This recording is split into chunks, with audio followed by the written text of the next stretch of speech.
dentro daquele tacho de azeite quente. A Bíblia diz que a obra de Deus é tão grande na vida de João, que a Bíblia diz que pegaram João para matar ele e jogaram ele dentro do tacho de azeite quente.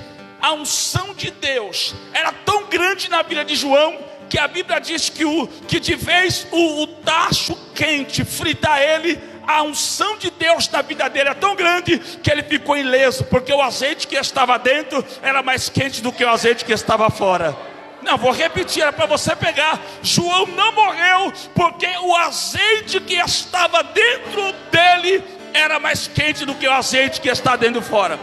Deus estava olhando para João e Deus estava dizendo: filho, pode tentar te fritar, pode tentar te matar, mas eu escolhi você para ter as revelações do livro de Apocalipse. Eu estou dizendo que quando Deus escolhe alguém, quando Deus separa alguém para uma obra específica, você não vai morrer antes do tempo. Alguém pegou, mas eu vou repetir. Quando Deus escolhe alguém, esse alguém não vai morrer antes do tempo. Pode tentar te matar, pode pegar enfermidade, pode fazer o que for, mas Deus vai olhar para você e Deus vai poupar a tua vida pela obra que Deus tem na tua vida. Tentaram matar João 2 vezes. Primeiro jogaram ele dentro do tacho de azeite quente, não mataram ele. Da segunda vez disseram assim: ele escapou do tacho de azeite quente. Mas dessa segunda vez ele não escapa. A Bíblia diz que havia uma ilha, chamada como a Ilha de Pátimo. A Ilha de Pátimo, segundo a Bíblia, era uma ilha onde ficavam ali as bestas feras, os crocodilos. Era uma ilha isolada. Toda vez que eles queriam, tanto os romanos ou qualquer autoridade queriam acabar com a vida de um rebelde, porque os discípulos de Jesus, para a sociedade daquela época, eram os rebeldes, eram aqueles que seguiam ainda a pisada de Jesus. Então, quando eles queriam matar alguém também, eles pegavam aquelas pessoas, transportavam de barco até a ilha de Pátimo, e lá na ilha de Pátimo eles jogavam os homens dentro da ilha, e os crocodilos, as cobras, as bestas feras, os animais ferozes que estavam ali, comiam os missionários, os discípulos.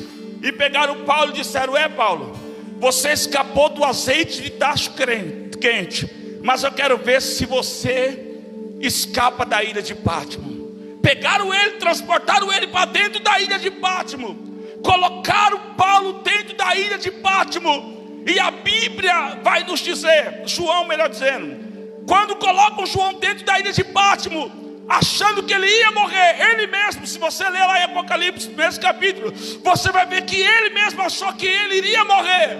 Mas quando jogam ele lá, ele diz que de repente o Senhor o arrebatou em espírito, ele saiu do corpo dele e ele foi levado às alturas. Deus abriu as comportas do céu e ele começa a ver, e tudo que ele estava vendo, Deus diz: vai escrevendo, meu filho, tudo o que você está vendo. Se alguém achou que você foi enviado para a ilha para morrer, você foi enviado aqui para mim te dar uma revelação. Aleluia. Deixa eu interpretar melhor. Você sabia que toda vez que Deus te coloca no vale, toda vez que Deus te coloca no deserto, toda vez que Deus te coloca no momento de provação, às vezes você diz: é o fim, eu vou perder a minha vida, eu vou perder a minha família, eu vou perder a minha chamada. Quando você acha que Deus está colocando você dentro de um estreito, não é o fim, é porque Deus vai abrir as cortinas do céu e vai trazer algo novo sobre a tua vida. Labadacanto le forga, rabando que decanta ramai. Toda vez que Deus nos coloca no estreito, pastor, por que Deus está fazendo isso? Porque Deus quer abrir as cortinas do céu. Deus tem alguma coisa para te mostrar. Deus tem alguma coisa para te revelar. Jogaram ele na ilha de Patmos. Pastor, tá bom. Ele teve a revelação e depois ele morreu? Não morreu. A Bíblia diz que o único discípulo de Jesus que morreu de velhice foi João. Sabe por quê? Porque a palavra de Deus não falha.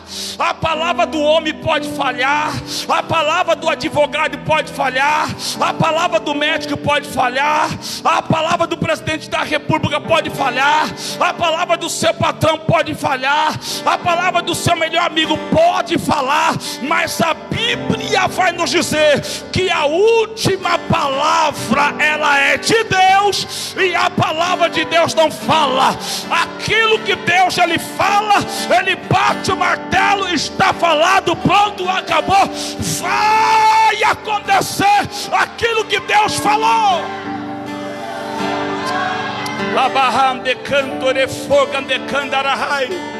Diga aí para o teu irmão, diga assim: aquilo que Deus falou, está falado.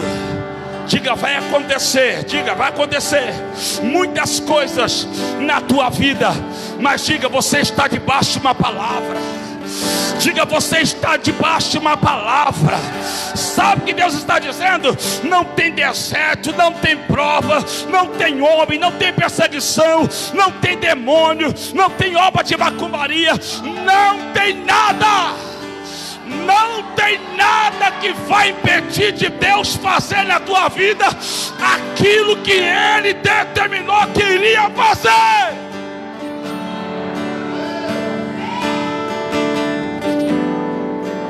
Jesus havia dito que Ele iria morrer e iria ressuscitar. Ao terceiro dia as mulheres estavam ansiosas. E as mulheres foram lá e ele não estava lá. Correram e anunciaram aos discípulos. Nós fomos lá. Chegamos lá, havia 2 anjos altos. E disse para nós: a quem buscais entre os mortos? Sendo que ele já ressuscitou, ele não está aqui. As mulheres falaram: nós não vimos. Nós não vimos, mas o corpo dele não está lá. Os anjos nos disseram que ele já ressuscitou. A Bíblia diz que um deles, por nome Pedro, quando ouve essa notícia, Pedro larga tudo que estava fazendo naquela manhã, e ele ansioso, porque olha só que interessante, a Bíblia diz que Jesus, o discípulo que ele mais amava era João, mas o discípulo que mais amava a Jesus era Pedro. Vai entender? Jesus amava mais João, mas o que mais amava era Pedro. Aí você imagina um discípulo que mais amava Jesus ouvir falar: ele não está lá, ele ressuscitou. Pedro falou: se até aqui eu não abandonei ele, mesmo que com as minhas quedas, mesmo com as minhas recaídas, mesmo com os meus defeitos, até aqui eu não neguei ele. Se já está correndo uma notícia que ele ressuscitou, eu vou lá no túmulo ver se realmente ele ressuscitou. A Bíblia diz que Pedro e um outro discípulo, que a Bíblia não revela quem era, mas todavia a Bíblia diz que eles correram lá no túmulo. Pedro queria ver se realmente Jesus havia ressuscitado. Quando ele entra lá no túmulo de Jesus, o túmulo estava vazio, mas a Bíblia diz que havia um lenço dobrado. Havia um lenço dobrado. E quando Pedro olhou aquele lenço dobrado, ele se alegrou, porque na tradição judaica, toda vez que o servo estava servindo o seu senhor, ele estava na mesa, se alimentando. E se ele saísse da mesa e nunca mais voltasse naquele dia para a mesa, quer dizer, eu posso desmontar a mesa, guardar tudo e limpar a cozinha, porque o meu Senhor não volta mais. Agora, se o servo chegasse na mesa, e a mesa tivesse ali arrumadinha, e tivesse um lenço dobrado, o Senhor estava dizendo: olha, eu fui ali fazer alguma coisa, mas eu já volto. Ou seja, foi no banheiro, foi em algum lugar. Então eles conheciam a tradição. Então quando Jesus ressuscitou, Jesus tinha que deixar um sinal de que ele tinha voltado. Morreu, mas voltou. Ele estava na área, ele estava pelo lugar. Então Jesus vai lá, ele pega o lenço. Quando ele ressuscita, ele volta em si, ele ressuscita. Ele pega o lenço e ele dobra o lenço e coloca no túmulo, porque ele dizia: eu sei que os meus discípulos vão vir aqui pela manhã para ver se eu ressuscitei. Então vou deixar um sinal para eles de que eu estou vivo. Jesus pegou o lenço, ressuscitou, dobrou o lenço e deixou lá. E Jesus saiu para fazer alguns afazeres. Quando Pedro entrou no túmulo, olhou na pedra onde colocaram o corpo de Jesus, e viram lá o lenço dobrado, eles se alegraram no Senhor. Por quê, pastor? Porque Pedro estava dizendo: eu lembro quantas das vezes o meu Senhor saiu da mesa e deixou o lenço dobrado. Ele está pela região, ele já ressuscitou, ele não está mais aqui. Então os discípulos começaram a ficar felizes e alegres. Só que, como eu já disse, Jesus tinha muitos discípulos. Os primeiros, que eram os 12, receberam a primeira informação. Mas só que a Bíblia diz que os demais, quando a gente fala 12, irmão, é uma forma de expressão, né? Que a gente sempre se refere aos discípulos de Jesus como 12. Mas na verdade nesse texto não eram 12, eram 11. Porque até essa altura aqui, Judas já havia, cometido suicídio. Então havia muitos discípulos de Jesus. Havia os 12, havia os 70, e nem todos, por ser muitos discípulos que estavam esparramados pela região de Jerusalém, muitos estavam escondidos, e nem todos estavam escondidos no mesmo lugar. De um lado de Jerusalém um estava escondido, do outro lado outros, todo mundo escondido, com medo de morrer. Porque Jesus dizia: se me perseguiram a mim, se mataram a mim, também vão perseguir vocês. Vocês também serão mortos por causa do meu nome. Então a Bíblia vai nos dizer, irmãos, que havia 2 discípulos que acordaram de manhã, até ouviram algum boato de que as mulheres tinham ido ao túmulo, mas eles não viram Jesus. E eles, desanimados, os 2 conversando, dizem: se ficarmos aqui em Jerusalém, vamos perseguir também. E esses discípulos resolveram retroceder. Esses discípulos resolveram voltar atrás. E a Bíblia vai nos dizer, amados, que esses 2, eles pertenciam a uma aldeia chamada Aldeia de Emaús, porque foi lá que eles receberam o chamado. Foi lá que eles receberam o chamado de Deus. E então eles receberam o chamado, e agora que Jesus já não estava mais ali, eles resolveram: vamos voltar para trás. Vamos voltar para a nossa aldeia, a aldeia de Emaús. E os 2 já estavam retornando. E o versículo de número 14 diz assim: e iam conversando sobre aquelas coisas que haviam acontecido. Pastor, que coisas são essas? Que coisas são essas que havia acontecido? Havia acontecido a crucificação de Cristo. Havia acontecido que a perseguição. Jesus havia morrido. Jesus estava sendo escarnecido naquele momento. E os 2 discípulos estavam voltando para trás e estavam conversando acerca das últimas coisas que havia acontecido. Então nós vamos perceber que havia aqui nos discípulos uma decepção muito grande. porque eles estavam voltando para trás e eles estavam decepcionados com Jesus. Por quê, pastor? Porque Jesus havia de ressuscitar ao terceiro dia e eles não tiveram paciência de esperar Jesus aparecer. Porque se Jesus iria ressuscitar ao terceiro dia, eles teriam que ficar domingo o dia inteiro. Não, vamos ficar aqui até meia-noite, porque até meia-noite é dia, até meia-noite é o terceiro dia. Então vamos ficar o dia inteiro aqui esperando Jesus. Mas quando foi pela manhã, eles decidiram voltar para trás e retroceder, porque eles estavam decepcionados. Assim como aqueles discípulos estavam decepcionados, às vezes nós também estamos decepcionados. Quantas vezes nós não estamos decepcionados com uma causa, com uma situação que nós acharíamos que Deus tinha que nos dar, Deus tinha que fazer, Deus tinha que operar, e nós acabamos se decepcionando. Por quê? Porque a gente fala: Senhor, eu sou crente, eu sou fiel, eu sou dizimista, eu sou ofertante, eu honro a tua casa. Por que eu estou passando por isso? Por que o Senhor está permitindo essa circunstância? E tem vezes que Deus nos pega nesses tipos de pensamento, decepcionado com alguma coisa. Mas nós precisamos entender que nós temos que esperar, porque o nosso tempo não é o tempo de Deus.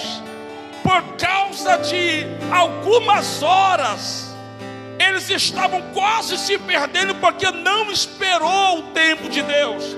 Era para eles ficar domingo inteiro para esperar a notícia verdadeira, para ver que de fato Jesus ressuscitou. Mas eles não tiveram paciência e começaram a voltar para a aldeia de Emaús, desanimados, desapontados, decepcionados. E o tipo de conversa que eles estavam conversando eram as últimas coisas que aconteceram em Jerusalém. Aconteceu coisa boa? Não, nós estamos falando do sofrimento de Cristo. Era necessário Jesus passar por aquilo, mas não era nada bom, era ruim. Às vezes nós estamos igual os dois discípulos no caminho de Emaús. Principalmente quando pega um crente que está passando no deserto, aí pega outro crente que está no vale, aí está os dois provados, aí de vez um levantar o outro, consolar o outro, os dois se ajuntam para murmurar junto. Ei, rapaz, as últimas coisas que têm me acontecido não é fácil não. Estou passando no vale, estou passando por dificuldade, está acontecendo isso, é aquilo. Aí o outro também do outro lado passando a mesma prova.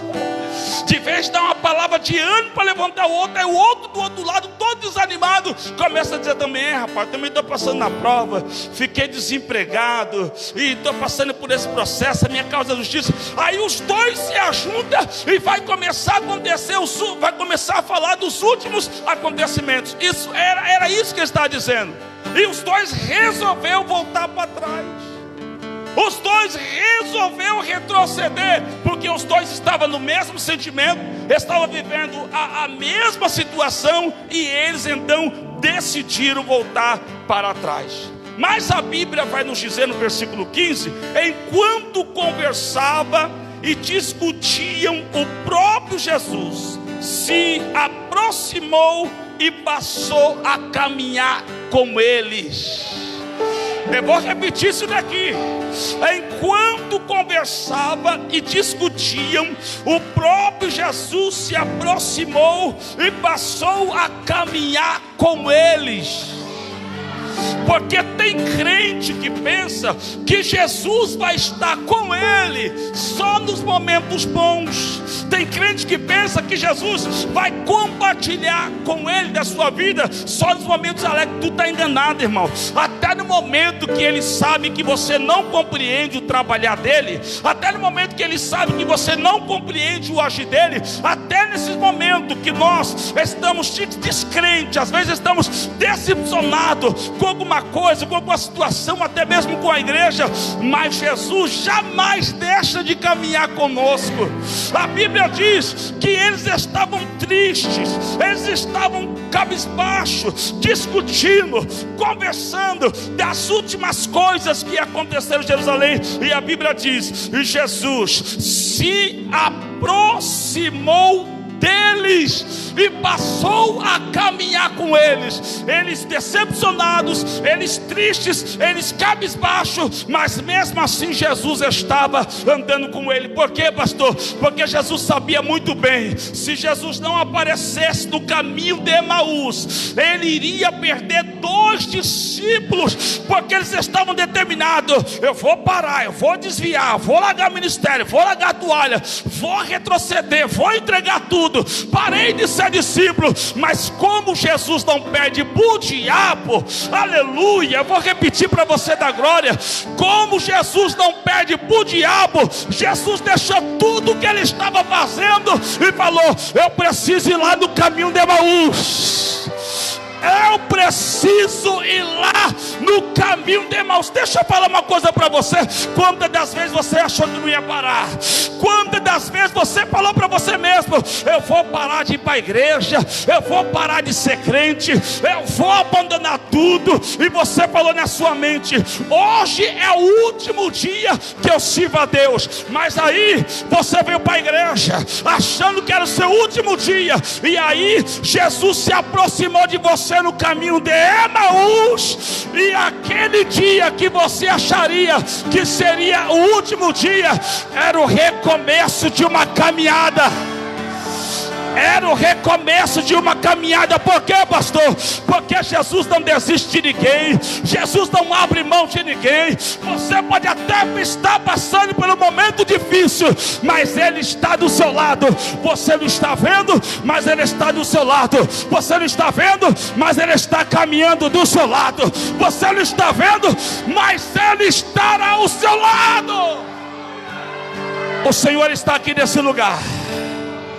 Olha para o teu irmão e diga assim: você não está vendo, mas Ele está do seu lado.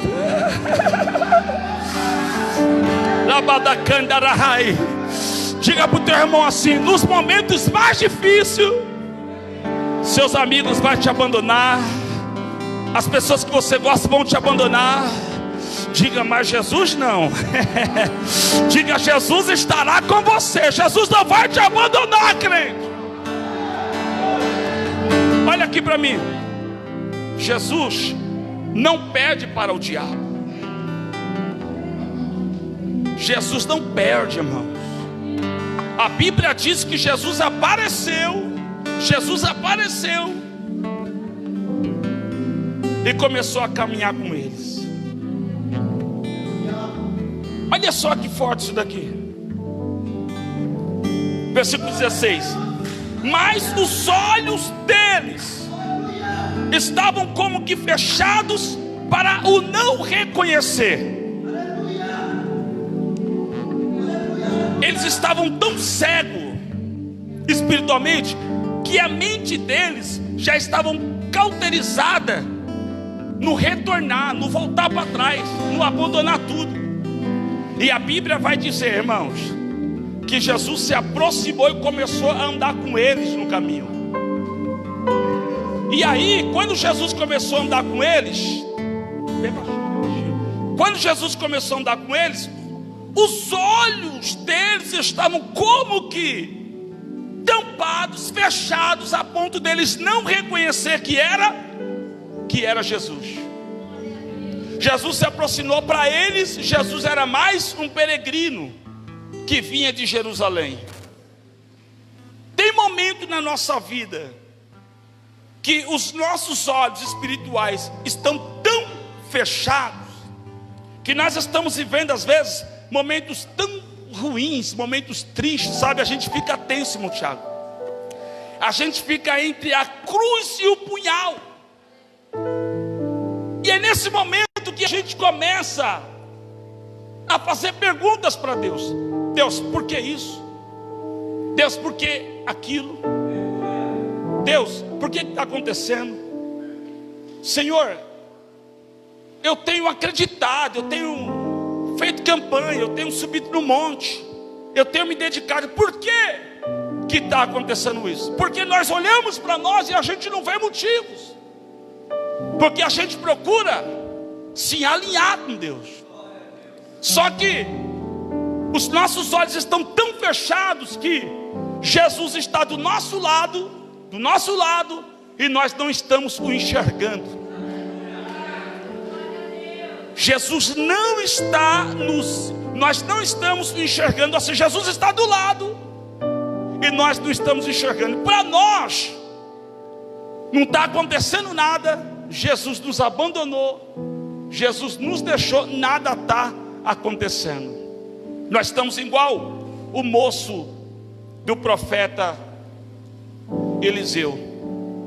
Aquela manhã, assim como esses dois discípulos do caminho de Emaús, assim também o moço de Eliseu naquela manhã estava da mesma forma, acordou, saiu para fora de casa, quando olhou, a cidade estava cercada, os inimigos cercaram a cidade, a ponto de trazer desespero à vida daquele rapaz. E quando ele entrou para dentro da casa do profeta, e ele acordou o profeta, ele falou: meu senhor, sai para fora, os nossos inimigos cercaram a cidade. O profeta, Deus abençoe, irmão, o profeta não saiu para fora, olha aqui, o profeta não saiu para fora de casa, não foi ver o que estava acontecendo, simplesmente ele falou: Senhor, abra os olhos do moço para que ele veja. Porque o profeta não estava confiando no homem, o profeta estava confiando em Deus. Quando ele recebeu a notícia de que a cidade estava cercada, ele disse: Deus, abra os olhos do moço para que ele veja, para que ele tenha a mesma visão que eu estou vendo. E a Bíblia diz que quando o moço saiu para a segunda vez, irmão Jeremias, e olhou para fora, a Bíblia diz que em volta da cidade, em volta do exército dos inimigos, estavam carros e cavaleiros que Deus enviou do céu. Deus está dizendo nessa manhã: abra os seus olhos espirituais. Você quer receber uma palavra profética de Deus? Levante as suas duas mãos agora. Ser profético, você não vai morrer nessa situação. O que está acontecendo na tua vida não é para trazer vergonha para você. O que está acontecendo na tua vida é Deus te forjando, é Deus te preparando para você viver o sobrenatural. Só é um vencedor na vida quem tem história para contar. Se você não superar os momentos que você está vivendo agora, como no dia de amanhã você vai sentar para aconselhar alguém? Como no dia de amanhã Deus vai te usar para ser instrumento para alguém? Se a palavra diz que a gente só pode pregar aquilo que a gente vive. Então Deus está dizendo: filho, eu estou te dando essa experiência, porque lá na frente você não vai falar eu ouvi dizer, não, você vai falar eu passei por isso. Pegou?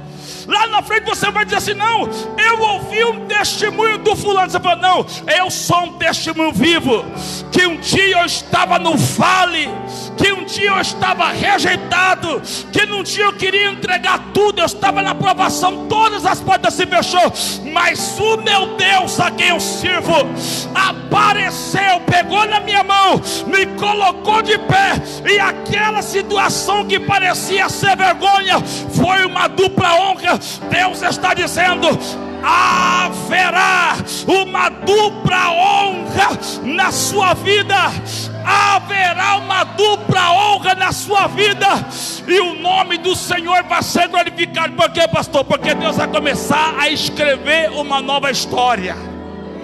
Isso desceu do céu agora. Diga para o teu irmão: Deus vai começar a escrever uma nova história depois desse deserto.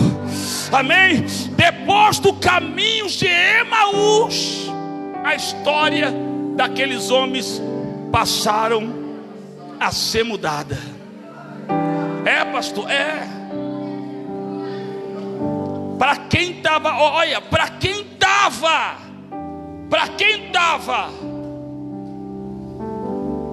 voltando para a cidade de Emaús, desanimado, irmão Jailton, ele estava voltando desanimados, amém? Grava isso, ele estava voltando desanimados.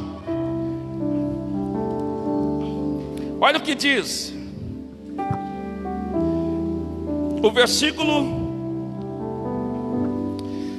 17: e eles disse: que palavras são essas que caminhando trocais entre vós? E por que estáis tristes? E daqui era Jesus. Eles estavam achando que Jesus era um peregrino, eles não estavam reconhecendo Jesus. E Jesus falou: o que vocês estão conversando? Que palavras são essas daí que vocês vêm trocando no caminho? Era Jesus, eles achando que era um peregrino. Versículo 18: e respondeu um cujo nome era Cleopas e disse-lhe: és tu só um peregrino em Jerusalém e não sabe as coisas que nela têm sucedido nesses dias? Aí Jesus diz assim, e Jesus lhe respondeu: quais? Jesus está andando com ele no caminho, eles estão desanimados, querendo retroceder, e Jesus andando com eles perguntaram: por que vocês estão tristes? Que palavras são essas que vocês estão trocando pelo caminho? Por que vocês estão semblante triste? Aí eles perguntaram: tu és um peregrino e não sabe as últimas coisas que têm acontecido em Jerusalém? Aí Jesus perguntou para eles: quais? Jesus queria saber deles qual era o tipo de sentimento que estava acontecendo dentro deles. Então Jesus falou assim para eles: quais coisas? E eles lhe disseram: as que dizem respeito a Jesus o Nazareno, que foi um profeta poderoso em obras e palavras diante de Deus e de todo o povo, e como os principais dos sacerdotes e os nossos príncipes o entregaram à condenação de morte e o crucificaram, e nós esperávamos que fosse ele o que remisse a Israel.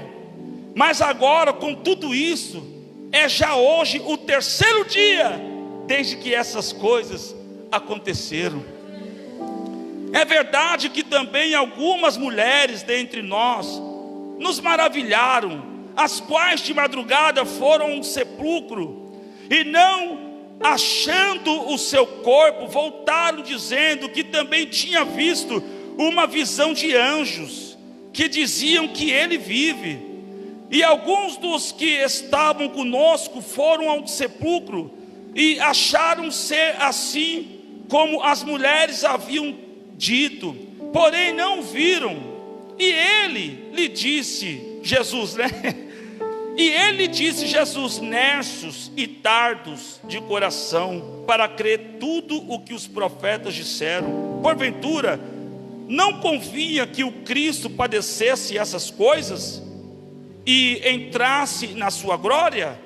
E começando por Moisés e por todos os profetas, se explicava-lhe o que dele se achava em todas as escrituras. Então Jesus apareceu como um peregrino no caminho. Estou encerrando. Jesus apareceu como peregrino no caminho, e Jesus começou a conversar com eles. Eles começaram a desabafar, dizendo: nós esperávamos que era ele, o nosso Cristo, aquele que iria remir a Israel, mas hoje já é o terceiro dia e ele não apareceu. E começou a conversar. E aí no versículo 27 diz aqui que Jesus então começou a falar: mas olha, os profetas não falaram acerca dele? E a Bíblia diz que Jesus começou a falar de Moisés até os profetas, todas as profecias acerca do Messias, dizendo: olha, mas ele não falou que essas coisas iam acontecer? Os profetas não falou? Moisés não falou que ia acontecer? E aí, versículo 28, e chegaram a uma aldeia para onde iam, e ele se fez como ia para mais longe. Jesus se fez para como ia para mais longe, e eles o constrangeram, dizendo: fica conosco porque já é tarde, e já declinou o dia, e entrou para ficar com eles. E aconteceu que, estando com eles à mesa, tomando o pão, e o abençoou, e o partiu, e lhe deu. E abriram-lhe-se então os olhos, e os conheceram, e ele lhe desapareceu, e ele desapareceu. Versículo 23. E na mesma hora, levantando-se, voltaram para Jerusalém, e acharam congregando os 11 e os que estavam com ele, os quais diziam: ressuscitou, verdadeiramente o Senhor já apareceu a Simão. Então a gente vamos perceber aqui, irmãos, que a Bíblia nos diz que eles estavam voltando, sim ou não? Se Jesus não tivesse aparecido para eles no caminho, eles iriam se perder, eles iriam se esfriar verdadeiramente na fé. Mas você vê que Jesus apareceu, e no partir do pão eles reconheceram que era Jesus. E a Bíblia diz que um falou assim para o outro, o texto chega a dizer: não ardia o nosso coração quando ele no caminho falava conosco? Aí eles voltaram para Jerusalém, não da maneira que eles estavam retrocedendo, porque eles estavam retrocedendo, voltando para a aldeia de Emaús, de cabeça baixa, irmão Jeremias, de cabeça baixa. Mas quando eles tiveram a notícia da ressurreição, que Jesus estava vivo, porque o próprio Jesus apareceu para eles, a Bíblia diz que eles voltaram alegre e disseram: vamos voltar e vamos anunciar que ele não morreu, mas que ele está vivo. Vamos anunciar que ele está vivo. Amém? Se coloca de pé. Nessa manhã maravilhosa, nós estamos aqui porque ele está vivo.